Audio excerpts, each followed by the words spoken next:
ଜୟ ଶ୍ରୀରାମ। ଆହୁରି କ୍ଲିୟର କରୁଛି। ଧର 2026 ଏଇଟା ଜାନୁଆରୀ ଗଲେ କେତେ ହେବ ଇଂଲିଶ ହିସାବ ଦେଖିବା 2026 ଗଲେ 2027 ହେବ। ସିଏ ଗୋଟେ ବର୍ଷ ରହିଯିବ। 4 ଜାନୁଆରୀ କି 2027 ସରିବ। ମାନେ କେତେ ରହିଲା? ଇଏ ହେଲା ବର୍ତ୍ତମାନ ଧର ଭାଦ୍ରବ ଆଶ୍ୱିନ କାର୍ତ୍ତିକ ମାର୍ଗଶୀର ନାଇଁ ଏଗୁଡ଼ା କ'ଣ ଚଲେଇ ଯାଉଛି। ମାନେ ଆମର ଏଇଟା ଜୁଲାଇ ଅଗଷ୍ଟ ମାସ, ଏଇଟା August September October November December 5 ମାସ ସରିଗଲା। ସେ 5 ମାସ ସରିଗଲେ କ'ଣ ହେଲା? 2027 ଆସିଲା। ତାମାନେ ଇଏ 5 ମାସ ହିସାବ କରି ରଖିଥାଉ। ଏପଟେ ରହିଲା 5 ମାସ। ତାହେଲେ 27 ଗୋଟେ ଜାନୁଆରୀ ପର୍ଯ୍ୟନ୍ତ ଯିବ ତାର, ସେ ବର୍ଷେ। 2028ର ଜାନୁଆରୀ ପର୍ଯ୍ୟନ୍ତ ଯାଅ, ସେ ବି ବର୍ଷେ। ଇଏ 2 ବର୍ଷ, ଇଏ 5 ମାସ। ସମୁଦ୍ର କେତେ ରହିଲା? 2.5 ବର୍ଷ। ନା ନାଇଁ 2029 ତ ଆଉ କିଛି ନଥିବ। ସେ ଧ୍ୱଂସଲୀଳା ସାରିବେ ପ୍ରାୟ 2029ରେ ଆଉ ତାଙ୍କ ପତା ପାଇବନି। ଯାହା ମାରଣ କରିବେ ଆରି ଭିତରେ ମାରଣ କରିବେ। ବା ଯଦି ଗଡ଼ିଯାଏ ଆଉ ଗଡ଼ିବ କ'ଣ? ମୁଁ ତ 2029 ହେଇଗଲା ଇଂରାଜୀ ମାସ ହିସାବରେ। ତାମାନେ ତୁମ ଭିତରେ 2 ବର୍ଷ 5 ମାସ ରହିଲା। ଏଇଟା ଧର 2 ବର୍ଷ 5 ମାସ, କେହି ଭୁଲ କଥା ହେଇପାରିବନି। ଯେଉଁ ପଟେ ଦେଖୁନା ସେ 2 ବର୍ଷ 5 ମାସ 6 ମାସ ଅଛି, 2.5 ବର୍ଷ ହେଲା ନା। ଏ କଥା ମାନିଲ। ଦ୍ୱିତୀୟ କଥା କହୁଛି, ଆଉ ଗୋଟେ ପ୍ରମାଣ ଦେଉଛି ଯେ ଯେତେବେଳେ ଅଚାନ୍ତ ତେରଜନ ଶରଣୀ ଲେଖିଛନ୍ତି ଯେ ସକଳ ଯବନ ହୋଇ ଏକ ମନ ଯେ କାଳେ ଆସିବେ ମାଡ଼ି ବୃକ୍ଷ ପାଞ୍ଚ ତିନି ଗୋଳକୁଣ୍ଡା ହୋଇ ଋତୁରେ ଯିବ ବୁଡ଼ି। କ'ଣ ଏହାର ଅର୍ଥ? ତାକୁ ବି ବଡ଼ ମୁଣ୍ଡରେ ପଶିବନି। ହଁ, ଭଲ ଭାବରେ ଦେଖ। ସେ କହୁଛନ୍ତି ଯବନ ମାନେ ଯେତେବେଳେ ମାଡ଼ି ଆସିବେ, ଯବନ ମାନେ, ତାହେଲେ ସେଇଟା କେବେ ନା ଯବନଙ୍କ ବୃକ୍ଷ ଉପୁଡ଼ିବା ଦରକାର। ସେଇଟା 5 ଦିନ କହିଲେ 53ରେ ଯୁଦ୍ଧଟା ହେବ। ତାମାନେ 53ରେ ୟୁକ୍ରେନ ରୁଷିଆ, ତାପରେ ଏବେ ଯୁଦ୍ଧ ଚାଲିଛି। ଭାରତ ପାକିସ୍ତାନ କେତେ ଦିନ ଲାଗିଯିବ? ଚୀନ ଭାରତ କେତେ ଦିନ ଲାଗିଯିବ? ଏ ଘଟଣା ବହୁତ ଶୀଘ୍ର ଘଟିବାକୁ ଯାଉଛି। ଯୁଦ୍ଧ ତ ଚାଲିଛି। ଆଉ କହିବ ଯେ ଯୁଦ୍ଧ ଆରମ୍ଭ ହେବ, ଯୁଦ୍ଧ ସରିବ ନାହିଁ। ଏ ଯୁଦ୍ଧ ଯେତେବେଳେ ପରିସମାପ୍ତି ହେବ ସେତେବେଳେ ବୁଝିବାକୁ ପଡ଼ିବ ଯେ ଆଉ ଯବନ ବଂଶ ନାହାନ୍ତି। ତାଙ୍କ ମାଳିକା ଯାହା ଲିଖିଛନ୍ତି ନା ମୁଁ କହୁଛି ହେଲା। ତାହେଲେ 53ରୁ କେମିତି କହିଲେ ନା ବୃକ୍ଷ କହିଲେ ଯବନ ବୃକ୍ଷ 5 ତିନି ଗୋଳକୁଣ୍ଡା ଯୁଦ୍ଧରେ ହେବ। ଋତୁ କହିଲେ 6 ବର୍ଷ ପରେ ଉପୁଡ଼ିଯିବ। 6 ବର୍ଷ ତାମାନେ 59, 53 6 ମିଶାଇ ଦେଲେ କେତେ ହେବ? 59। 59 ଯେତେବେଳେ ସରିଯିବ, ଯେଉଁ 59, କାହିଁକି 59 କହୁଛି ତା ବୁଝେଇବି। 59 ପରେ ତାପରେ କ'ଣ ଆସିବ ନା 60। 60 ହେଉଛି ଶୂନ୍ୟ ଅଙ୍କ। ବୁଝିବାକୁ ଚେଷ୍ଟା କର, ବହୁତ ଭଲ ଭାବେ ବୁଝ। ମୋର ଇଚ୍ଛା ହେଲେ ହୋଇବ ଲୀଳା ଶୂନ୍ୟ ଅଙ୍କରେ। ତାହେଲେ 60ଟା ଶୂନ୍ୟ ଅଙ୍କ ପଳେଇ ଆସିବ। ତେଣୁ ତାଙ୍କ ଲୀଳା କେତେରେ ଆରମ୍ଭ କରିବେ? 60ରେ। ତେଣୁ ଏଠି 59ଟା ପର୍ଯ୍ୟନ୍ତ ଏଇ 53ରୁ ଇଏ 6 ବର୍ଷ ଏ ବିପଦ ରହିଲା ନା ନାହିଁ? ରହିଲା ଚାନ୍ଦକ ଭାଷାରେ। ତାହେଲେ ସେ ଏଇ ଯେଉଁ ବିପଦଟା, ତାହେଲେ ଏପଟରୁ କେତେ ବର୍ଷ ରଖୁଛି ନା ତୁମେ ରାଜା ହେଇଥିଲେ 70 ମସିହାରେ, 1970 ମସିହାରେ ଶୂନ୍ୟ ଅଙ୍କରେ। 70 ମସିହା ଗୋଟେ ଶୂନ୍ୟ ଅଙ୍କ ନୁହେଁ। ଶୂନ୍ୟ ଅଙ୍କରେ ସେ ରାଜା ହେଲେ। କେବେ ରାଜା ହେଲେ ନା ଜ୍ୟେଷ୍ଠ ମାସ 6 ତାରିଖରେ ରାଜା ହେଇଥିଲେ। ଜ୍ୟେଷ୍ଠ 6 ତାରିଖ ରାଜା ହେଲେ। କିଏ? ଏ ଯେଉଁ ଆମର ଠାକୁର ରାଜା ବର୍ତ୍ତମାନ ଦିବ୍ୟସିଂହ ରାଜା ହେଲେ। ତାହେଲେ 70 ବର୍ଷରୁ 100କୁ ଯିବା ପାଇଁ 30 ବର୍ଷ। ଇଏ ହେଲା 26 ବର୍ଷ। କେତେ ହେଲା? 56 ବର୍ଷ। ତାହେଲେ ରାଜାଙ୍କର ବର୍ତ୍ତମାନ ବୟସ କେତେ? 56 ବର୍ଷ ହେଉଛି ରାଜୁତି କାଳ ବର୍ଷ।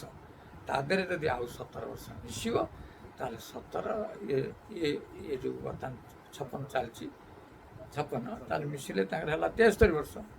ରାଜାଙ୍କର ହେଲେ କେତେ ବର୍ଷ? 73 ବର୍ଷ। ତା ରାଜା ହେଲେ କେତେ ବର୍ଷ ନା 56 ବର୍ଷ। ଏତେ କଥା।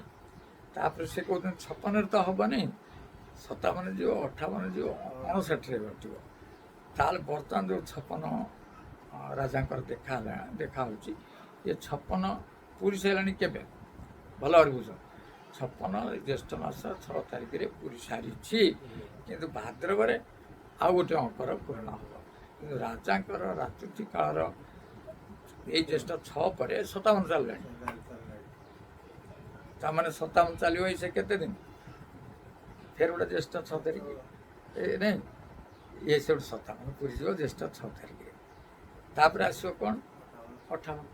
ଅଠାବନ ଆସିଲେ ସେଇ କେଉଁଠି ସରିବ? ସେଇ ଜ୍ୟେଷ୍ଠ ମାସ 6 ତାରିଖ ଜ୍ୟେଷ୍ଠ, ଅର୍ଥାତ୍ ମଝିରେ ରହିଲା 2 ବର୍ଷ। କ'ଣ ଭଲ ଭାବରେ ବୁଝୁଛ କି? ଦୁଇଟା ଜ୍ୟେଷ୍ଠ 6 ପଳେଇଯିବ। ଏଇଟା 57 ଗୋଟେ ପଳେଇଲାଣି, ଆଉ ଗୋଟେ 56ର ଗୋଟେ ପଳେଇଲା ଏଇ 6ରେ, ଆଉ 57 ଏବେ ଚାଲିଲା। ତେଣୁ 57ଟା ଗୋଟେ ଯିବ ଜୁନ୍ 6 ପର୍ଯ୍ୟନ୍ତ, 58 ଗୋଟେ ଯିବ ଜୁନ୍ 6 ପର୍ଯ୍ୟନ୍ତ, ତାପରେ ପଡ଼ିଯିବ କ'ଣ 59। 59 ଯେତେବେଳେ ପଡ଼ିଲା ରାଜାଙ୍କର, ସେ କହୁଛନ୍ତି ଋତୁରେ ଯିବ ଉପୁଡ଼ି, 59ରେ ଉପୁଡ଼ିବ। ବୁଝିବାକୁ ଚେଷ୍ଟା କର ବହୁତ ଭଲ ଭାବରେ, ହେଲା ନା ନାହିଁ? ତେଣୁ ଇଏଟା 57 ସରିବ ଜ୍ୟେଷ୍ଠ ମାସ 6 ତାରିଖରେ, 58 ଚାଲିବ ସେଇ ଜ୍ୟେଷ୍ଠ ମାସ 6 ତାରିଖରେ, 59 ଯେତେବେଳେ ପୁରିବ ସେଇ ଜ୍ୟେଷ୍ଠ 6ରେ, ହେଲା। ଜ୍ୟେଷ୍ଠ 6ରେ ରାଜାଙ୍କ ରାଜକାଳ ସରିଗଲା। 59ରେ ତାଙ୍କର କାମ ଗଲା। 59 ହେଲେ ସେଠୁ 60 ଆରମ୍ଭ ହେଲା। 60 ହେଉଛି ଶୂନ୍ୟ ଅଙ୍କ। ଶୂନ୍ୟ ଅଙ୍କରେ କ'ଣ ହେବ? କିଛି ନଥିବ। ତାହେଲେ ରାଜାଙ୍କୁ କେତେ ବର୍ଷ ହେଇଥିବ ଏଇ ହିସାବ କରୁନା। ଆଉ ରହିଲା ତମେ ଯେମିତି ହିସାବ କରି ଦେଖୁଛ ଯେ କ'ଣଟା ହେଲା ଯେ 57 ବର୍ଷ ଯିବ, 58 ବର୍ଷ ଯିବ, 59 ବର୍ଷ ଯିବ, 60 ଆସିବ। ତାମାନେ ଆଉ 3 ବର୍ଷ ମଝିରେ ରହୁଛି। କିନ୍ତୁ ହିସାବ କରି ଦେଖିଲେ 3 ବର୍ଷ ନୁହଁ, ସେଇ 2.5 ବର୍ଷ। କେମିତି ନା 57 ପଳେଇବ, 58 ପଳେଇବ, 59ର ଯେଉଁ ଜୁନ୍ ମାସ ଯେତେବେଳେ କହୁଛି, ତାମାନେ ଜୁନ୍ ମାସ କେତେ ଦିନ? ସେ ଜାନୁଆରୀ, ଫେବୃଆରୀ, ମାର୍ଚ୍ଚ, ଏପ୍ରିଲ, ମେ, ଜୁନ୍ 6 ମାସ ନା ନାହିଁ? ହେଲା ନା ନାହିଁ? ସିଏ ବି 2 ବର୍ଷ 6 ମାସ, ଇଏ ବି 2 ବର୍ଷ 6 ମାସ, ହେଲା ନା ନାହିଁ? ତାହେଲେ ଯେ 2 ବର୍ଷ 6 ମାସ ରହୁଛି, ଧରି ଦେଉନା ରାଜାଙ୍କର ଆଉ 3 ବର୍ଷ ବଢ଼ିଯିବ। ବର୍ତ୍ତମାନ 57 3 ବର୍ଷ 60 ହେଇଯାଉଛି ନା ନାହିଁ? ତାହେଲେ ରାଜାଙ୍କର ବର୍ତ୍ତମାନ ବୟସ ଅଛି କେତେ? 63। ଆଉ 3 ବର୍ଷ ବଢ଼େଇ ଦେଲେ କେତେ ହେଲା? ନା 73, ଆଉ ବଢ଼େଇ ଦେଲେ କେତେ ହେଲା? 76। ତେଣୁ ରାଜାଙ୍କର ଏ ବିଚାର ଦ୍ୱାରା ଦେଖାହେଉଛି ରାଜାଙ୍କର ଆଉ ଦିବସୀଙ୍କ ରହିବେନି ନା। ଏଇଟା ବଡ଼ ବଡ଼ କଥା କୁହାହେଉଛି ଯେ ଆପଣ ସର୍ବଜ୍ଞାନୀ ହେଲେ କହିଦେଉଛନ୍ତି ଏ କଥା। ନାଇଁ ନାଇଁ, ବିଚାର କରି ଦେଖୁନ, ଯେତେବେଳେ ଦିବ୍ୟସିଂହ ରହିବେନି, ବର୍ତ୍ତମାନ ଆଉ 73 ବର୍ଷ ତାଙ୍କୁ ଆଉ ଭୋଗିବାକୁ ପଡ଼ିବ ଆଉ 3 ବର୍ଷ। 3 ବର୍ଷ ପରେ ତ ସେ ଶୂନ୍ୟ ଅଙ୍କ ହେବ। ତେଣୁ ତାଙ୍କର ବୟସ ହେଇଥିବ କେତେ? 76। ତାଙ୍କର ବୟସ ହେଇଥିବ କେତେ? 76। 76 ପରେ ଯେଉଁ ଇଏ ଲୀଳାଟା, ମୁଁ କହୁନି ରାଜା ମରିଯିବେ କି ରାଜା କୁଆଡ଼େ ଚାଲିଯିବେ, କିନ୍ତୁ ଦିବ୍ୟସିଂହ ପଦ ଆଉ ରହିବ ନାହିଁ। ରାଜା ରହିପାରନ୍ତି, ଠାକୁରଙ୍କର ଲୀଳାରେ ସେ କାହିଁ ନ ରହିବେ? କି ବଡ଼ପଣା ରହିପାରନ୍ତି, ଆଚାର୍ଯ୍ୟ ରହିପାରନ୍ତି, କିନ୍ତୁ ଆଉ ସେଠୁ ଦିବ୍ୟସିଂହ ଦେବରାଜ ଗୋଟିଏ ଚାଲିବ ନାହିଁ। କିଏ କହିଛନ୍ତି? ଅଚାନ୍ଦ ମହାପୁରୁଷ। ତେଣୁ ଅଚାନ୍ଦ ମହାପୁରୁଷ ଭାଷାରେ ଯଦି ତାଙ୍କ ସତ୍ୟତା ଥାଏ, ଜଗନ୍ନାଥ ଯଦି ସତ୍ୟ ଆଉ ଆମେ ଯଦି ସତ୍ୟ, ତାହେଲେ ଏ କଥାଟା ବି ସତ୍ୟ। ଯଦି ଜଣଙ୍କର ଆଦେହରେ ଖିଲାପ ହେବ, 3ଟା ସତ୍ୟ ନହେଲେ କିଛି ହୁଏ ନାହିଁ। ଯଦି ମୁଁ ଅସତ୍ୟ ହେଇଥିବି ତାହେଲେ ମୋ କଥା ବି ରହିବନି। ଯଦି ରାଜା ଅସତ୍ୟ ହେଇଥିବେ ଏ କଥା ଅଚାନକ ଭାଷାରେ, ତାହେଲେ ସିଏ ବି ରହିବେନି, ତାଙ୍କ କଥାରେ ମୂଲ୍ୟ ରହିବନି। ଆଉ ଜଗନ୍ନାଥ ଯଦି ଏଠି ପ୍ରାଣ କେନ୍ଦ୍ର ହେଇକି ଅଛନ୍ତି ଗୋଲକ ବୈକୁଣ୍ଠ, ତାହେଲେ ସିଏ ବି ଆମେ କହିବା ଇଏ ବି ନାହାନ୍ତି। ସତ୍ୟ 3ଟା ସତ୍ୟ ହେଉଛି ନା। ଜଗନ୍ନାଥ ଅଛନ୍ତି 100 ରାଜା ବି ଅଛନ୍ତି 100। ମୁଁ ବି ବ୍ରହ୍ମ ଦ୍ରଷ୍ଟା ଭାବରେ କହୁଛି, କିଏ ବିଶ୍ୱାସ କରେ ନ କରେ, ମୁଁ ବି ଅଛି 100। ତାହେଲେ ଏଠି 3ଟା କଥା ସତ୍ୟ ହେଉଛି ନା। ତେଣୁ ଆମର ଆୟୁଷ କେତେ ଦିନ? ନା ଏତେ ଦିନ ରହିଲା, 2.5 ବର୍ଷ ତମ ଆୟୁଷ। ଏ 2.5 ବର୍ଷ ଆୟୁଷ କେମିତିଆ? ନା ଯନ୍ତ୍ରଣା, ଏଇ ଯେଉଁ ପାଣି, ଭୂମିକମ୍ପ ଆଉ ମରୁଡ଼ି ତ କଥା ନାହିଁ, ମାନେ ଅତ୍ୟଧିକ ଯେଉଁ ପହଞ୍ଚି ମଣିଷ ଘରେ ଶିଆଳ କୁକୁର ପଶିଯିବେ, ସେ କିମିର ଖାଇଯିବେ, ଇଏ ସବୁ କଥା ଘଟିବ। ମୁଁ ଆର ବିରୋଧୀ, ମାନେ ମୁଁ ସବୁବେଳେ ତତ୍ତ୍ୱ କହେ ଯେ ତତ୍ତ୍ୱର ଲୋକଟା ସେ କାହିଁକି ଏ କଥାଟା କହୁଛି, ଏ କଥାକୁ ବୁଝିବା ଦରକାର। ସେ କିଛି ସତ୍ୟକୁ ଅନ୍ୱୟ କରୁଛନ୍ତି ବୋଲି ସେ କହୁଛନ୍ତି। ବହୁତ ମିଳେଇକି ଜଗନ୍ନାଥଙ୍କୁ, ରାଜାଙ୍କୁ, ମାଳିକାକୁ ଆଉ ମୋ ବିଚାରକୁ ନେଇ, ତେଣୁ ଇଏ କେତେଟା କଥାକୁ ମିଳେଇକି କୁହାହେଇଛି, ହେଲା କି? ତାମାନେ ଆଉ ଏତିକି ବର୍ଷ, 2.5 ବର୍ଷ କେବଳ ଯନ୍ତ୍ରଣାର ସମୟ ଆସିବ। ମାନେ ମୃତ୍ୟୁ ତ ଭଲ, କିନ୍ତୁ ମୃତ୍ୟୁଠାରୁ ଯେଉଁ ବିଭୀଷିକା ଏ 2.5 ବର୍ଷ ଭିତରେ ଘଟିବ, ହେଲା ନା। ତାପରେ କ'ଣ ହେବ ନା ଆପେ ଆପେ କବାଟ ପଡ଼ିଗଲା, ଆପେ ଆପେ ସବୁ ହେଇଯିବ, ଆଉ ତୁମକୁ କିଛି କରିବାକୁ ପଡ଼ିବ ନାହିଁ। ତାପରେ 6 ବର୍ଷ ରଥଯାତ୍ରା ବନ୍ଦ ହେଇଯିବ। ତାପରେ ଛତିଆକୁ ଠାକୁର ପଳେଇ ଆସିବେ। ଠାକୁର ପଳେଇ ଆସିଲେ ଛତିଆରେ ସେଇ ବେଶ ଅଛି ଯେ ମଝିରେ ରାମ ରହିବେ, ଡାହାଣ ପଟେ ଲକ୍ଷ୍ମଣ ରହିବେ, ବାମ ପଟେ ସୀତା ରହିବେ। ରାମ ଅବତାର ବୋଲି ସମସ୍ତେ ମାନିବେ, ରାମ ନାମ ଶ୍ରେଷ୍ଠ ବୋଲି ସମସ୍ତେ ମାନିବେ, ଶ୍ରୀରାମ ତାରକ ଶ୍ରେଷ୍ଠ ବୋଲି ସେତେବେଳେ ମାନିବେ ଯେତେବେଳେ ଏଇ ରୂପଟା ଆସିକି ସେଇ ରୂପରେ ହେବ। ତେଣୁ ସେଠିକି ଭକ୍ତ ମେଳି କେଉଁଠି ହେବ? ଛତିଆରେ। ତାହେଲେ ଭକ୍ତ କିଏ? ନା ଏବେ ଯେଉଁ ମେରାଫେରା କରୁଛନ୍ତି ଯେଉଁ ଭକ୍ତ, ନାଇଁ ନାଇଁ, ଭକ୍ତ ବା ଦେଖୁଛ ଯାହା ପାଖରେ ବିଭକ୍ତ ଜ୍ଞାନ ନାହିଁ, ଯାହା ପାଖରେ ମୁଁ ନାହିଁ, ସେ ମୁଁଟା ଯାଇକି ସେ ବ୍ରହ୍ମରେ ଲୀନ ହେଇଛି। ତେଣୁ ସେମାନେ ହେଲେ ଭକ୍ତ। ସେ ଭକ୍ତ ମୁଁ କହୁନି ଯେ ଖାଲି ମୁଁ ହେଇଗଲି, ସେ ଏମିତି ନାହିଁ। ସେ ଜଗନ୍ନାଥଙ୍କ ଉପରେ ରହିଛି, ସେ ଭକ୍ତ ପଛାସ ଅଛି, କେବଳ ଏଇ ଭୋଗାଭୋଗଟା ଅଛି, ହେଲା ନା ନାହିଁ। ତେଣୁ ଏଇ ଯେଉଁ ଦୁଃସହ ସମୟ, ଯେମିତି ମୁଁ ଗୋଟି ଗୋଟି କରି ବୁଝେଇଲି, ସେଇ ଦୁଃସହ ସମୟଟାକୁ ପାରି କରିବା ପାଇଁ ହେଲେ ଏଠି ବଡ଼ କଥା କିଏ? ନା ପଞ୍ଚମ ଦ୍ୱାରକୁ ଜାଣିଥିବା ଲୋକ ଖୋଜ। ଏବେ ଆହୁରି ପରିଷ୍କାର କରୁଛି, ପଞ୍ଚମ ଦ୍ୱାର ଗଲାକୁ ବି ନିଷେଧ ହେଇସାରିଲାଣି, କାରଣ ବାରଣ ବେଳ ଆସିସାରିଛି। ସେ ଦୀକ୍ଷା ନ ଦେଇପାରିବେ ବା ସିଏ ବି ତାଙ୍କର ଦେଲେ ତାଙ୍କର ଅସୁବିଧାରେ ପଡ଼ିବେ। ତେଣୁ ସିଏ ବି ବନ୍ଦ।